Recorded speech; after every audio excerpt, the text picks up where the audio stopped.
Hello दोस्तों, सभी का रेल माता स्टडी पॉइंट पे हार्दिक स्वागत है। दोस्तों, मैं आपके सामने आज 20 जनवरी 2025 की करंट अफेयर्स लेकर उपस्थित हूँ। तो आइए दोस्तों, अपन करते हैं अपनी करंट अफेयर्स का गर्दा उड़ाते हैं। ठीक है ना दोस्तों। तो आइए, पहला क्वेश्चन है अपना कि प्रधानमंत्री मोदी ने 65 लाख स्वामित्व संपत्ति कार्ड बांटे। तो प्रधानमंत्री नरेंद्र मोदी ने 18 जनवरी को वर्चुअल 10 राज्यों और 2 केंद्र शासित प्रदेशों में 65 लाख स्वामित्व संपत्ति कार्ड बांटे। तो माननीय प्रधानमंत्री के कर कमलों द्वारा स्वामित्व योजना के तहत में 10 राज्य और 2 केंद्र शासित प्रदेशों के 65 लाख लोगों को स्वामित्व संपत्ति कार्ड बांटे। इस कार्यक्रम में 12 राज्यों के 50,000 से ज़्यादा गांव शामिल हुए हैं। ठीक है दोस्तों, आगे चलते हैं। क्या बांटे हैं? स्वामित्व संपत्ति कार्ड। स्वामित्व योजना का पूरा नाम survey of villages and mapping with improvised technology in vigilance area. आपसे डायरेक्ट पूछेगा क्वेश्चन में कि स्वामित्व योजना का फुल फॉर्म क्या है। तो क्या है? Survey of villages and mapping with improvised technology in villages area. तो प्रधानमंत्री मोदी ने 24 अप्रैल 2021 को 9 राज्यों में पायलट प्रोजेक्ट के रूप में इस योजना की शुरुआत की थी। कब की थी? स्वामित्व संपत्ति योजना को किस रूप में शुरुआत किया गया था? पायलट प्रोजेक्ट के रूप में शुरुआत किया गया था। और कब किया गया था? 24 अप्रैल 2021 को किया गया था। करते टाइम पे 9 राज्यों में किया गया था। और अब कितने राज्यों को? 2 केंद्र शासित प्रदेश और 10 राज्यों के लोगों को, 65 लाख लोगों को स्वामित्व संपत्ति कार्ड बांटे हैं। और स्वामित्व योजना की फुल फॉर्म क्या है, पूरा नाम क्या है? Survey of villages and mapping with improvised technology in villages area है। स्वामित्व योजना त्रिपुरा, गोवा, उत्तराखंड और हरियाणा में ये पूरी तरह से लागू हो चुकी है। यानी कि कितने राज्य में? त्रिपुरा, गोवा, उत्तराखंड और हरियाणा में। त्रिपुरा, गोवा, उत्तराखंड और हरियाणा में, यानी कि 4 राज्यों में पूर्ण रूप से लागू हो चुकी है। ठीक है ना। इस योजना में ड्रोन तकनीक के जरिए जमीनों की मैपिंग और मालिकों का एक रिकॉर्ड तैयार किया जाता है। इसके बाद संपत्ति के मालिकों को एक कार्ड मुहैया कराया जाता है। स्वामित्व संपत्ति कार्ड योजना जो नरेंद्र मोदी जी ने 24 अप्रैल 2021 को लॉन्च की थी, इसका पूरा नाम survey of villages and mapping with improvised technology in villages area है। इसका काम क्या है कि ड्रोन से तकनीकी ज़मीनों की मैपिंग की जाती है, ज़मीनों की मैपिंग की जाती है और मालिकों का रिकॉर्ड तैयार करके संपत्ति के मालिक को एक कार्ड दिया जाता है। और ये 4 राज्यों में पूर्ण रूप से लागू हो चुकी है। त्रिपुरा, गोवा, उत्तराखंड और हरियाणा में। 31 राज्य और केंद्र शासित प्रदेश इस योजना में शामिल हो चुके हैं। पश्चिम बंगाल, बिहार, नागालैंड और मेघालय इस योजना में शामिल नहीं हुए हैं। कौन कौन से शामिल नहीं हुए? आपको एक क्वेश्चन दे देगा और उसमें ऑप्शन दे देगा कि निम्न में से कौन सा राज्य शामिल नहीं हुआ। पश्चिम बंगाल, बिहार, नागालैंड और मेघालय। ठीक है ना। PBNM, PBMN, पश्चिम बंगाल, बिहार, मेघालय और नागालैंड। ठीक है दोस्तों, आगे चलते हैं। अगला क्वेश्चन है कि लॉस एंजलिस कहाँ है? ये अमेरिका में है। जल्द खुलेगा भारतीय वाणिज्य दूतावास। अमेरिका के लॉस एंजलिस में जल्द ही भारतीय वाणिज्य दूतावास खुलेगा। ये बात किसने कही है? हमारे विदेश मंत्री एस जयशंकर ने। डॉक्टर जयशंकर ने 18 जनवरी को अमेरिका वाणिज्य दूतावास के कार्यक्रम में इसकी जानकारी दी है। अमेरिका का वाणिज्य दूतावास कार्यक्रम भारत में खुला है। ठीक है ना। तो इस कार्यक्रम में भारत में अमेरिकी राजदूत एरिक गारसेट भी मौजूद थे। ये भारत में 5वां अमेरिकी वाणिज्य दूतावास है। तो आपसे पूछ देगा कि हाल ही में कौन सा अमेरिका वाणिज्य दूतावास खुला है? तो 5वां अमेरिकी वाणिज्य दूतावास खुला है भारत में। ठीक है दोस्तों, आगे चलते हैं। 40 साल बाद अमेरिका राष्ट्रपति का शपथ ग्रहण संसद के भीतर होगा।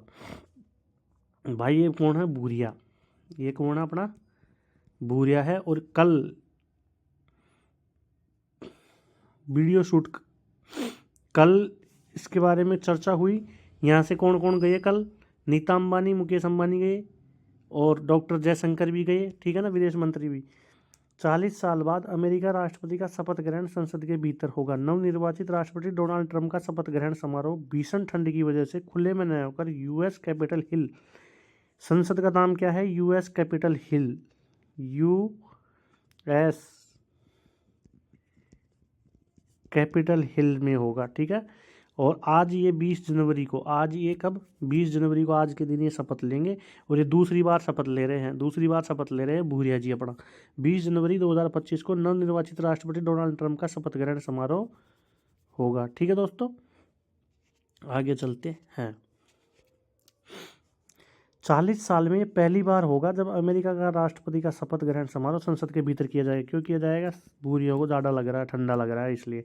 ट्रंप के शपथ ग्रहण के दौरान तापमान -60 डिग्री सेल्सियस रहने का अनुमान है, इसलिए इसको अंदर किया गया है। इससे पहले 1985 में रोनाल्ड रीगन का दूसरा शपथ ग्रहण भी कैपिटल रोटुंडा में हुआ था, ठीक है ना। उस समय -23 से -29 डिग्री सेल्सियस भी था। आगे चलते हैं। ठंड की वजह से अंदर होगा, सीधी बात है, कैपिटल हिल्स में होगा। भूरिया बन रहा है राष्ट्रपति, 20 जनवरी को शपथ लेगा। अब आते हैं एक अच्छी खबर की तरफ, और बढ़िया मोस्ट खबर है कि 2025 में भारत की ग्रोथ रेट सबसे ज़्यादा 6.5% रहेगी। 2025 में इंडिया की ग्रोथ रेट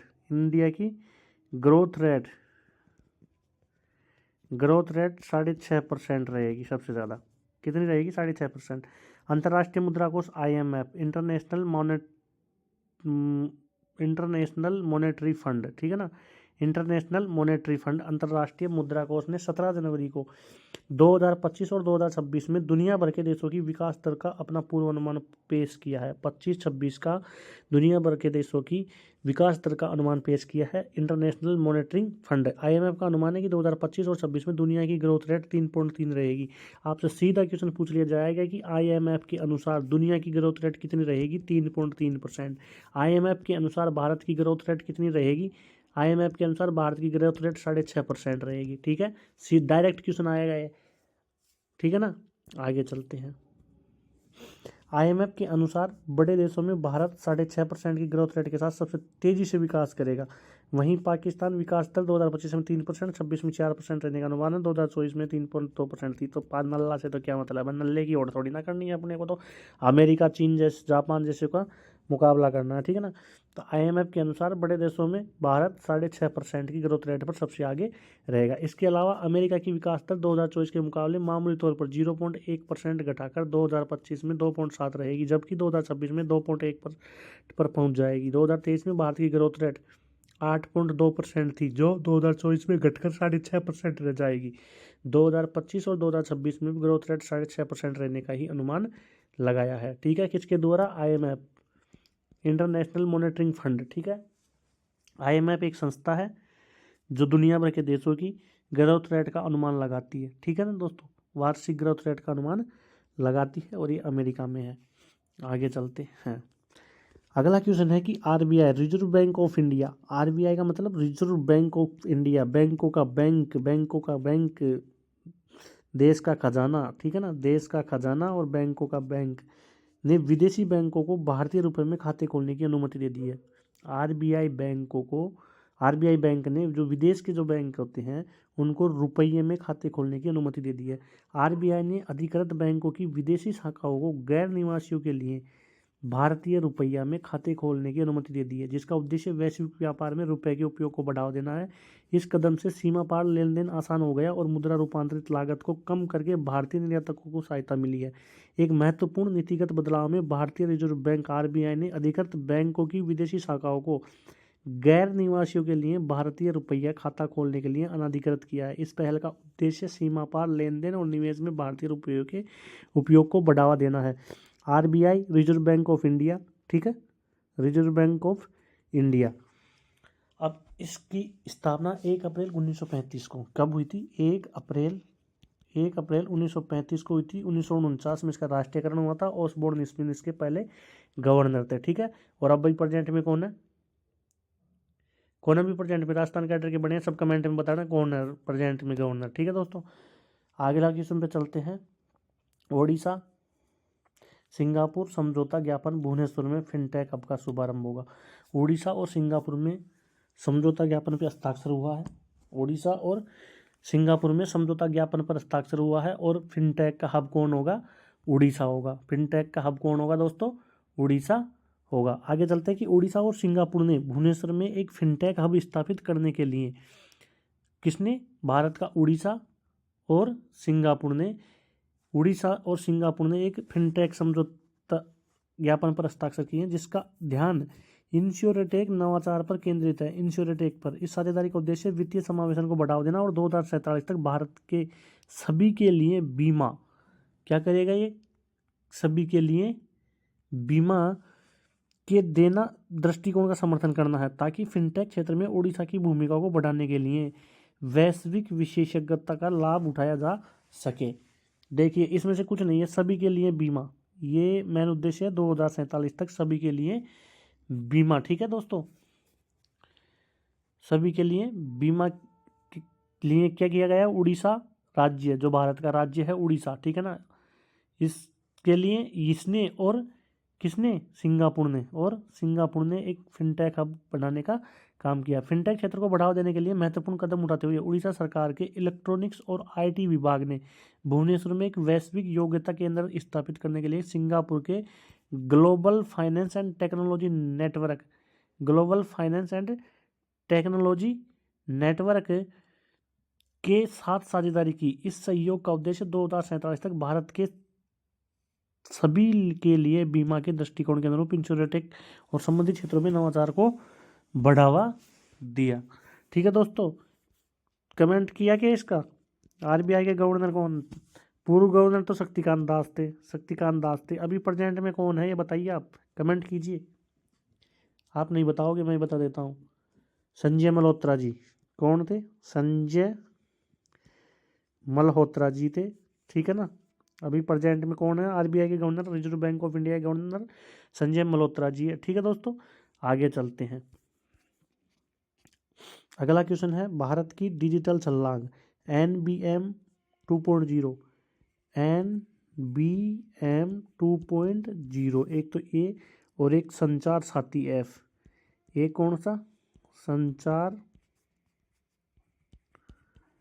साथी ऐप, ये दो चीज़ें लॉन्च कर दी तो डिजिटल छलांग होगी। ये हमारे ज्योतिरादित्य सिंधिया जी है, जो क्या है दूरसंचार विभाग के मंत्री है। ठीक है दोस्तों, दूरसंचार विभाग के ग्रामीण क्षेत्रों में ब्रॉडबैंड पहुंच की विस्तार करने और इंटरनेट की गति में सुधार करने के लिए NBM 2.0 लॉन्च किया है, जबकि संचार साथी ऐप का उद्देश्य उपयोगकर्ताओं को धोखाधड़ों की रिपोर्ट करने, कनेक्शन प्रतिबंधित करने और खोए हुए उपकरणों को ब्लॉक करने की अनुमति देकर सूचना सुरक्षा को बढ़ाना है। ठीक है दोस्तों, तो दो ऐप लॉन्च किए गए हैं, एक तो NBM 2.0, ठीक है, और एक संचार साथी ऐप। एक कौन सा, संचार साथी ऐप, ठीक है ना।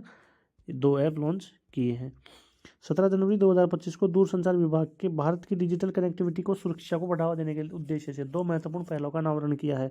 राष्ट्रीय broadband mission NBM, national broadband mission 2.0, ठीक है ना, नेशनल ब्रॉडबैंड मिशन 2.0, और संचार साथी मोबाइल एप्लीकेशन, और एक कौन सा, संचार साथी मोबाइल एप्लीकेशन। तो राष्ट्रीय ब्रॉडबैंड मिशन 2.0 क्या है, NBM 1.0 द्वारा रखी गई नींव पर निर्णय करते हुए, जिसमें लगभग 8 लाख टावर स्थापित किए गए और ब्रॉडबैंड सब्सक्रिप्शन को 66 करोड़ से बढ़ाकर 94 करोड़ किया गया। NBM 2.0 का लक्ष्य भारत भर में 6 से 1.7 लाख गाँवों को जोड़ना है। मिशन का लक्ष्य यह सुनिश्चित करना है कि प्रत्येक 100 ग्रामीण परिवारों में से कम 60% 100 में से 60 को ब्रॉडबैंड कनेक्टिविटी की सुविधा मिले, जिसे न्यूनतम fixed broadband download speed 100 Mbps 100 mega पर सेकेंड, ठीक है ना, Mbps। इस पहल से डिजिटल डिवाइड को पाटने और समावेशी विकास को बढ़ावा मिलने की उम्मीद है। संचार साथी मोबाइल एप्लीकेशन क्या है, संचार साथी ऐप को नागरिकों को उनके दूरसंचार संसाधनों को सुरक्षित रखने और धोखाधड़ी से निपटने के लिए उपकरण प्रदान करने, सशक्त बनाने के लिए डिजाइन किया गया है। मुख्य विशेषता इस प्रकार है, इसमें संदिग्ध धोखाधड़ी संचार की रिपोर्टिंग करेगा, मोबाइल कनेक्शन का प्रबंधन करेगा, खोए हुए या चोरी हुए डिवाइस को ब्लॉक करेगा और हैंडसेट की प्रमाणिकता को सत्यापित करेगा। अगले क्वेश्चन की तरफ चलते हैं। इजराइल और हमास के बीच में सीज फायर समझौता हो चुका है। किस किस के बीच में, इजराइल और हमास, जिसको इजराइल तो यहूदियों का देश है, किसका देश है, यहूदियों का देश है, और हमास क्या है, मुसलमानों का देश है। इसमें क्या है, इसको हमास को क्या कहते हैं, आतंकवादी संगठन कहते हैं, ठीक है ना। फिलिस्तीन हमास में ही, फिलिस्तीन था देश तो फिलिस्तीन था, लेकिन वहाँ यहूदियों ने रह के बस के और अलग देश बना लिया, तो फिलिस्तीन एक छोटा हो गया और इजराइल एक बड़ा देश हो गया। इजराइल यहूदियों का देश हो गया, वहाँ पे टुकड़े हो गए जब। और ये फिलिस्तीन, ये हमास क्या है, फिलिस्तीन का ही है। ये हमास क्या है, फिलिस्तीन का ही है।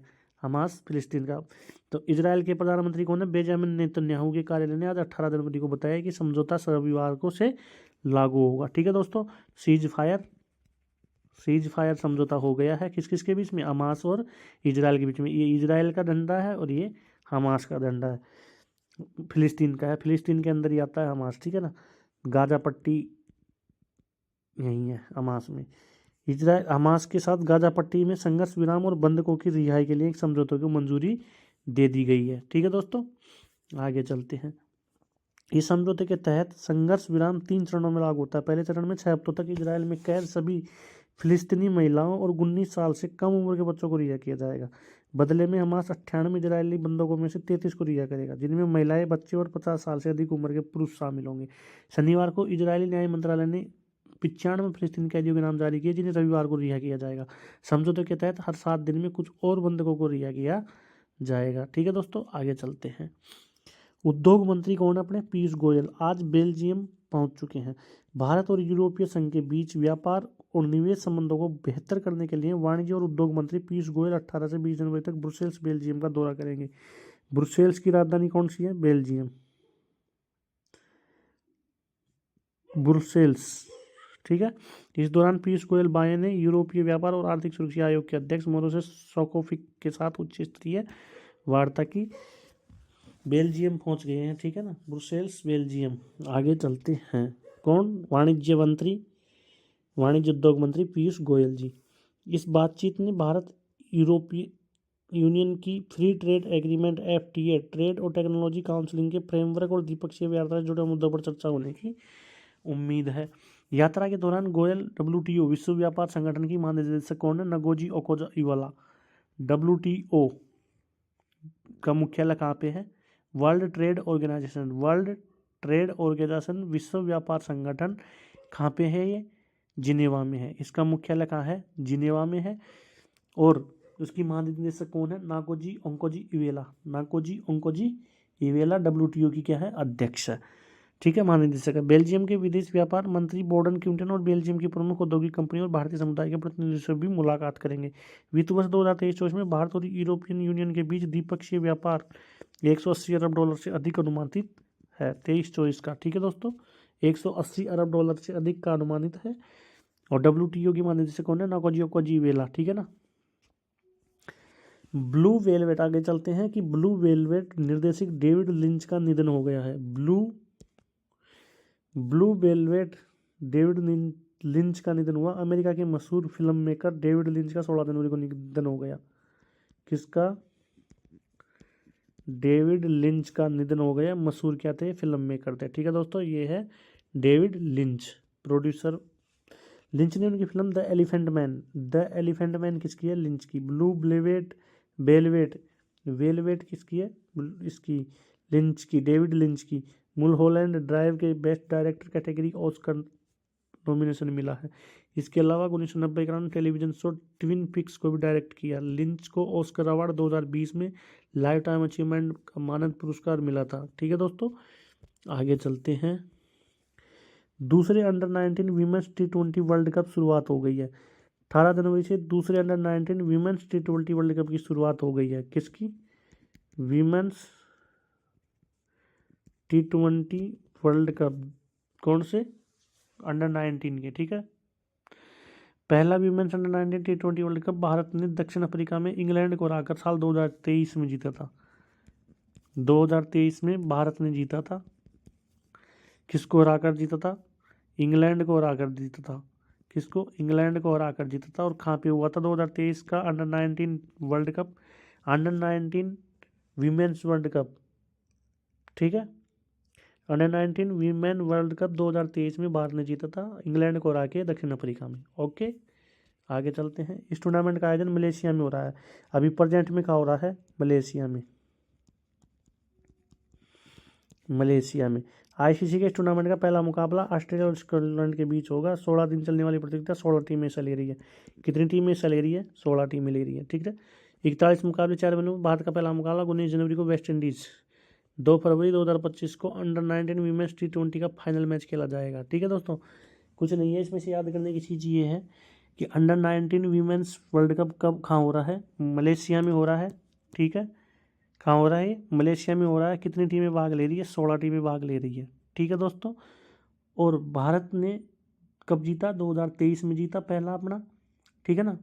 और किसको हराया? इंग्लैंड को हराया। और कहाँ पे हुआ था? दक्षिण अफ्रीका में हुआ था। आगे चलते हैं। 31 जनवरी से 4 अप्रैल तक चलेगा बजट सत्र। इस साल संसद का बजट सत्र 31 जनवरी से 4 अप्रैल, 31 जनवरी टू 4 अप्रैल। ये कौन? अपनी निर्मला ताई है भैया। गवर्नमेंट कर्मचारियों के लिए 8वां वेतन आयोग लागू कर दिया, 8वां वेतन आयोग लागू कर दिया। लेकिन ताई बोलेगी कि ए बबुआ कहाँ जाते हो वेतन लेके, इधर आओ मेरे पास भी रसीद भरवाते जाओ, ठीक है ना। तो ताई रसीद भरेगी, इस पिटारे में से खोलेगी 8वां वेतन आयोग जब स्टेबलिशमेंट हो जाएगा तब, ठीक है। वित्त मंत्री निर्मला सीतारमण ने 1 फरवरी को अपना लगातार 8वां बजट पेश करेगी। कौन सा बजट पेश करेगी वित्त मंत्री निर्मला सीतारमण जी? 8वां बजट पेश करेगी, 8वां बजट पेश करेगी। उन्होंने साल 2024 में लगातार 7वीं बार बजट पेश करने का रिकॉर्ड बनाया था। 7 बार बजट पेश कर चुकी है, 8वीं बार बजट पेश करेगी निर्मला ताई जी, निर्मला जी मैडम। और अभी 8वां वेतन पे लागू कर दिया है। तो ताई बोलेगी ए बबुआ कहाँ जाते हो, इधर आओ रसीद भरवाओ, अभी तो फाइन बढ़ जाएगा, जीएसटी बढ़ जाएगी। परंपरा के अनुसार टैक्स बढ़ाई देगी। अनुसार सत्र की शुरुआत 31 जनवरी को राष्ट्रपति द्रौपदी मुर्मू के लोकसभा और राज्यसभा की संयुक्त बैठक को संबोधित करने होगी। इसे आर्थिक सर्वेक्षण पेश किया जाएगा। बजट कहीं संविधान में लिखा नहीं है। क्या लिखा है? वार्षिक वित्तीय विवरण। और अनुच्छेद कौन सा है? 112। 112वें अनुच्छेद में वार्षिक वित्तीय विवरण लिखा हुआ है। बजट का मतलब चमड़े का थैला होता है। बजट का मतलब क्या होता है? चमड़े का थैला होता है। और कौन सा बजट पेश करेगी? 8वां बजट पेश करेगी। कौन करेगी? निर्मला सीतारमण जी करेगी, ठीक है। और संयुक्त बैठक कौन करेगी? द्रौपदी मुर्मू की संयुक्त जो बैठक होगी लोकसभा को संबोधित करेगी। संयुक्त बैठक को क्यों करेगी संबोधित? संयुक्त बैठक बुलाता कौन है? लोकसभा का अध्यक्ष। लोकसभा का अध्यक्ष संयुक्त बैठक को बुलाएगा और उसको संबोधित करेगी राष्ट्रपति द्रौपदी मुर्मू जब सदन चालू होंगे, ठीक है। और बजट पेश करेगी निर्मला सीतारमण जी, वित्त मंत्री। बजट का मतलब चमड़े का थैला होता है। वह इसका बजट कहीं दे नहीं रखा संविधान में, तो इसका दे रखा वार्षिक वित्तीय विवरण अनुच्छेद 112 के तहत, ठीक है दोस्तों।